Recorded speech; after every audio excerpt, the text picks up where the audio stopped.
Alright, chat. Welcome. Welcome to the stream.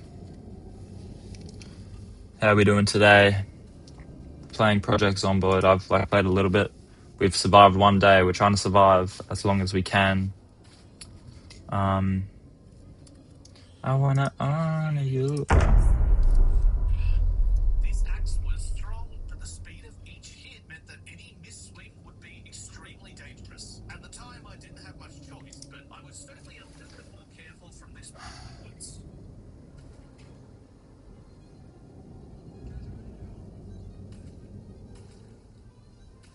This was one of the more difficult challenges of this adventure because, for the most part, even if I could hold my own, I had to look out for our two more inexperienced companions while they were learning the ropes. Alright, where are we? They had to tackle a sprinter, which fortunately wasn't the case so far. I can't lie, I forgot where I am. I took the jeep over to the factory so that I could help Rollo with collecting anything he'd need. While I was there, I checked the shelves for a weapon that would get me into a little bit less trouble, and that wasn't too hard to find. Scythes are an extremely valuable weapon to obtain, but their durability really left something to be desired. Nevertheless, I'm in this house. If it's a red X, it means we've been there, but it hasn't been loaded. Because I've been trying to look for a freaking screwdriver.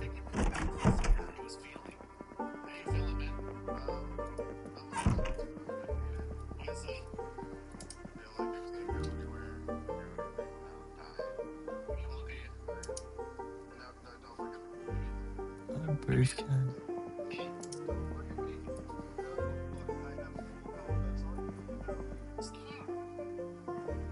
Oh, I'm lagging so much. It wasn't this laggy before. I think it's because I'm streaming.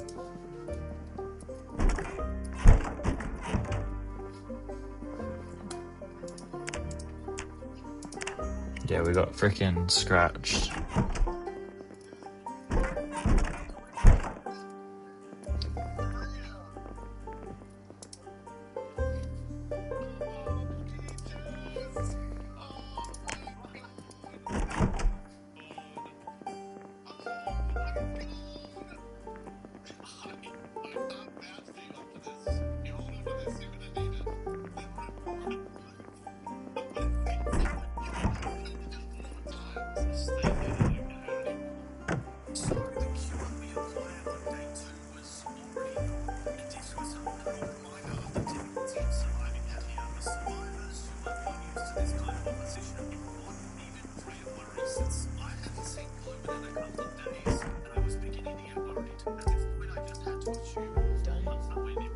Who the frick just joined? Is that Geekus? Bro, I'm freaking playing Project Zomboid. I'm lagging so much right now because I'm streaming.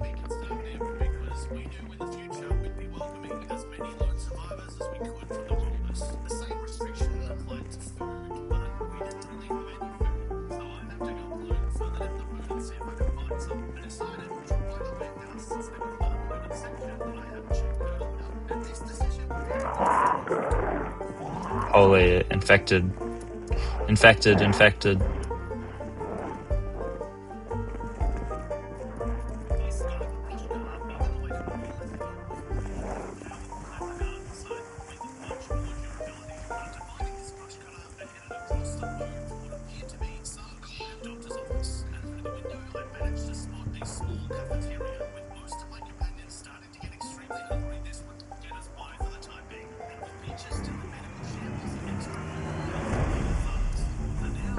There's a freaking horde over there. Bro, I just need a screwdriver. And no one has a screwdriver in their house.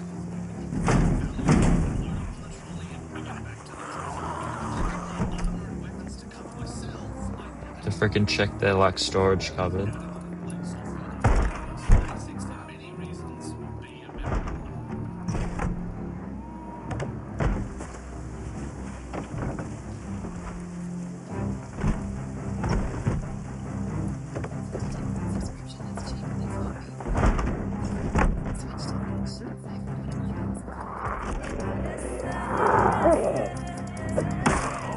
The rain's making me laggy.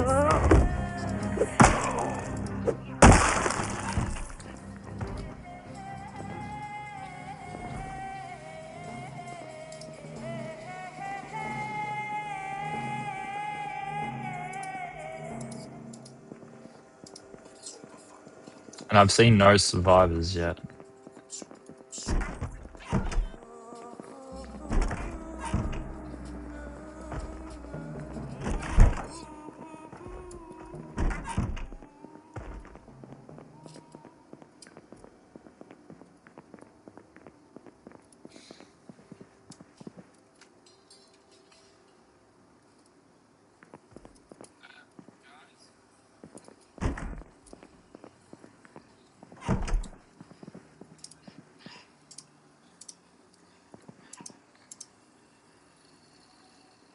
Rushed to grab what I could from the cafeteria while it was still fresh. Things that I knew would go rotten quickly, like fresh meat. I had been expecting the cow to go, but I hadn't expected it this soon. It would make our food problem all the more difficult moving forward. And as if that wasn't enough, I was collecting resources from the containers, and I was greeted by the distant voice of Mr. Brolo, saying something that turned everything on its head.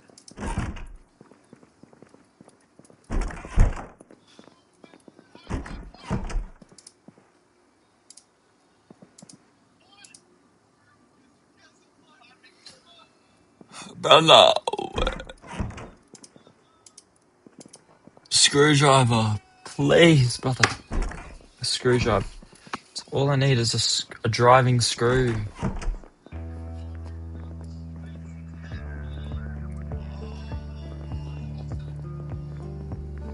Oh, I have to pee. Frick.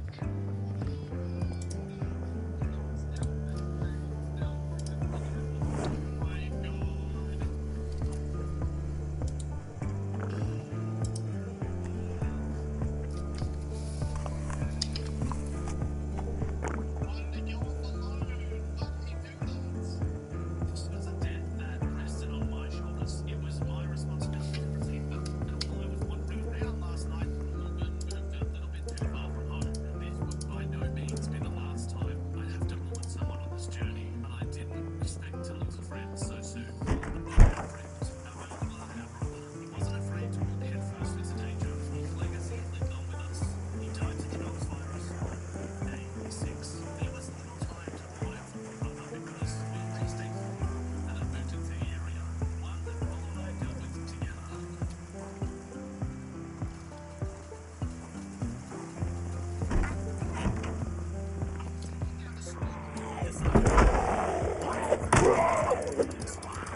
Police, get on the floor!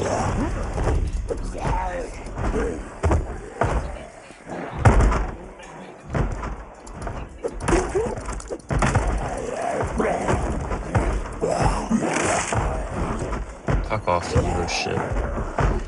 I'm out of here. I'm out of here. I'm out of here. I've had enough of you. Bleeding, scratch, bleeding, scratch.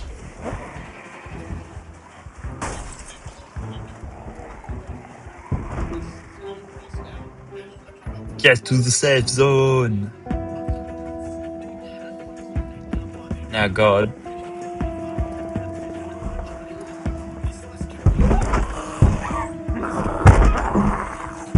Okay, you bash on that, okay?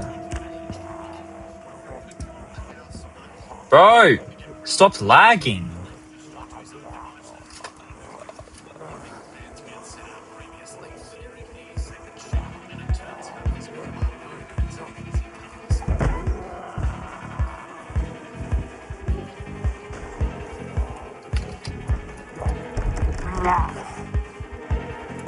I'm freaking dying here, bro. This is the end. And this is... Run! Jolene, Jolene, Jolene, Jolene. Fuck you, you little freaking...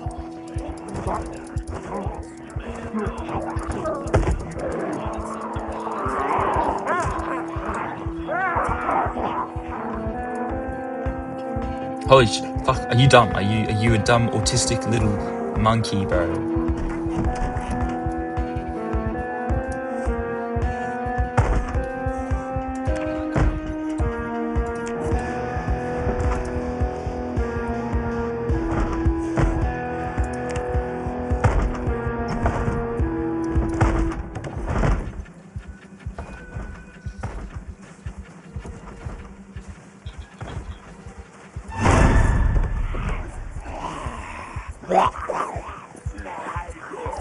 Frick's sake.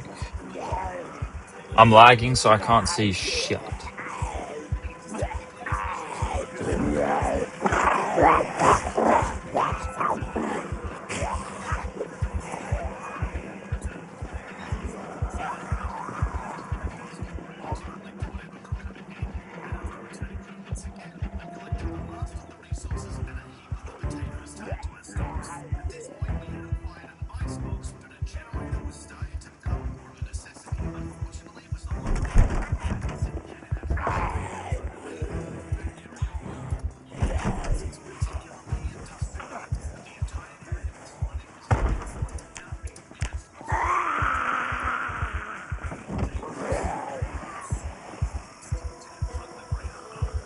You're not dying on me today, brother.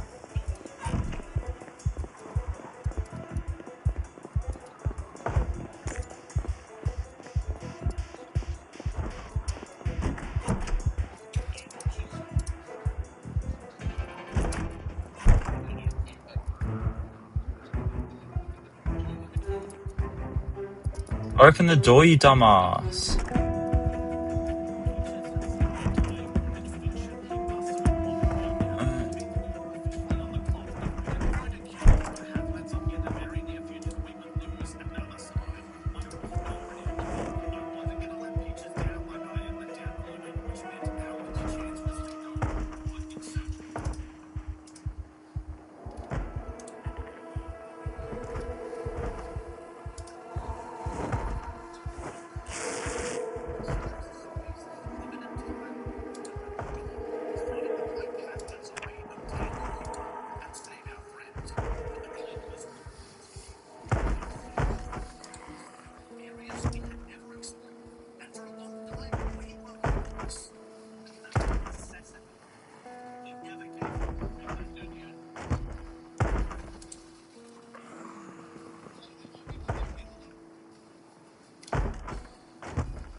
Alright, we're gonna leave it here for now.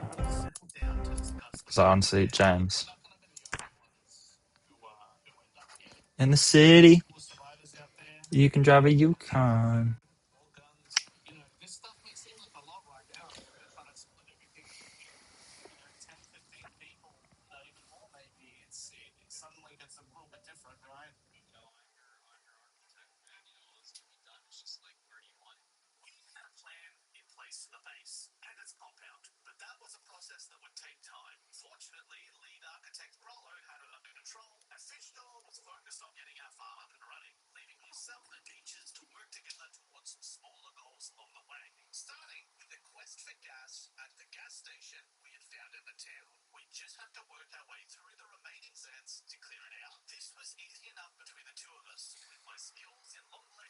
In the city.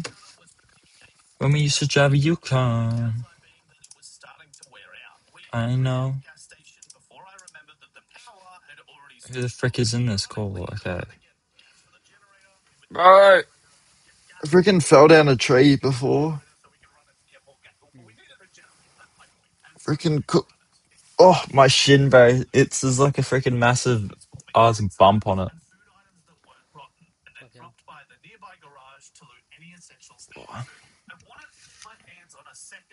Oh, I need to like go take a piss. I'll be back.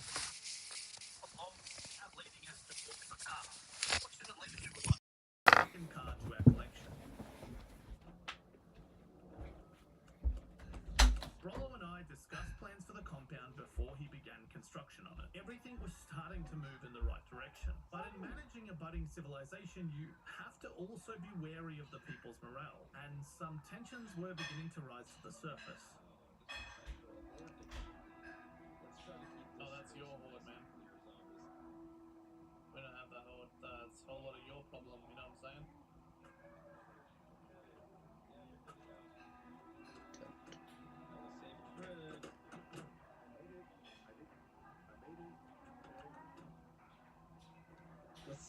What's going on in the car, Brollo?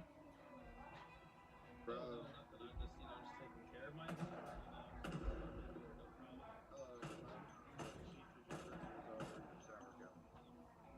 I'm just taking care of my horde. What are you talking about, man?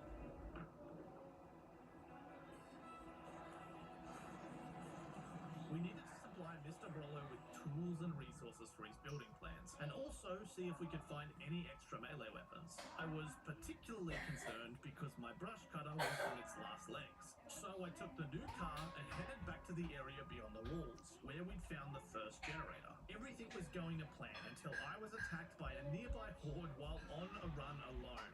My decision to go loud, as they say, by using my rifle was keeping me alive, but it also attracted any nearby zombies towards me, making this fight several hours longer than it might have been before. But eventually, I was able to make my way back through, checking for any leftover key items in the warehouse. I'd secretly been hoping to find a second generator inside one of the boxes, but finding generators in crates is normally either an extremely low chance or impossible. I'm not 100% sure, but I didn't find one either way. But it seems by spending time out by myself and not helping back at the base, I had stirred up some tensions. Tensions that would begin to rise to the surface. He's got nothing to say about my fence I built for him. Brolo, I've been out here trying to find tools for you. I'm trying to think about everyone here. I'm sorry if I don't have time to sit here and sing your praises, but we're trying to survive. Maybe you've just forgotten what it means to be part of a team. I don't know if I'm talking all war here, but we gotta work together. If you don't like it, you can leave. It's like cold, but like it's like warm but cold. Now, from the outside, this might have seemed like a joke between friends, but I guess Brolo really did feel like he wasn't getting the appreciation he deserved. Because when he left that day, he really left. That's a mistake that lies on my shoulders. Because I still hadn't learnt yet that keeping a village of people alive out here would take more than just hard work. I'd have to check on people, keep morale high, be a leader. These were things that I'd never had to tackle before in Project Zomboid. As to whether we'd ever see Mr. Brollo again, that was a tale for down the line when the time comes. But now I just let it go and tried to move forward, cleaning my own proverbial wounds and trying to make something of this place for the survivors out there to seek. I took Peaches with me and we worked our way outside the walls again, since we wanted to get a generator set up at the gas station pumping fuel, knowing that our food situation was only going to get worse if we didn't have reliable power. Little did we know that going past the walls this time would lead to another all-out war with the undead. This is what insane zombies is like. Just constant wave after wave. When we feel like we've gotten the last of them, more appear. In the short respite that we'd earned ourselves, we headed home and restocked. Resting, rejuvenating, preparing ourselves to head back out to finish what we started. We were held at bay for a while to tackle a horde, which meant we had to rest even longer. And by the time we headed back out to the town, a couple of days had already passed. And that was by no means a good decision, because by the time we returned, yet again we faced another horde. This time, however, the narrative took a turn I hadn't expected. Some things never get old. Like taking time to find yourself. Or you chicken tenders. Chicken, chicken tree never gets old. I love having friends for dinner, but I don't love the cost. So I'm just gonna spend less. What the hell?